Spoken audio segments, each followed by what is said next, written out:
নমস্কার বন্ধুরা, আমি তো এর আগে কদিন আগেই দেখিয়েছিলাম যে আমার ইনকা গাঁদা আর দেশি গাঁদাগুলোতে আবার নতুন করে কুঁড়ি আসতে আরম্ভ করেছে।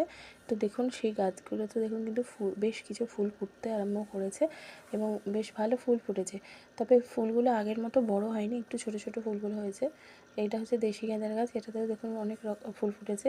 আর রক্ত গাঁদার গাছটাতেও ফুল অল্প ফুল ফুটেছে, তবে বেশ বেশি কিছু কুঁড়ি এসছে। আর একটা মজার জিনিস আপনাদের আজকে দেখাবো, সেটা হচ্ছে যখন আমি গাছগুলোকে বসিয়েছিলাম একটু ঝাঁকড়া করার জন্য ডগা কাটছিলাম, তখন সেই কিছু কিছু ডগা আমি কেটে আলাদা জায়গায় বসিয়েছিলাম। তার মধ্যে থেকে অনেকগুলো চারা হয়েছিল, সেগুলো থেকে কটা অন্যজনকে দিয়েও দিয়েছিলাম। আর 3-4টে গাছ আমার কাছে আছে।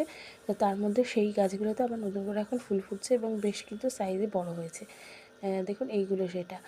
তাই এইগুলোই আপনাদের সঙ্গে শেয়ার করার ছিল। যদি আমার ভিডিওগুলি ভালো লাগে তাহলে অবশ্যই করে আমার চ্যানেলটিকে সাবস্ক্রাইব করে পাশে থাকবেন। আজ তবে এইটুখানি থাক, বিরাট কোনো নতুন ভিডিও নিয়ে। নমস্কার।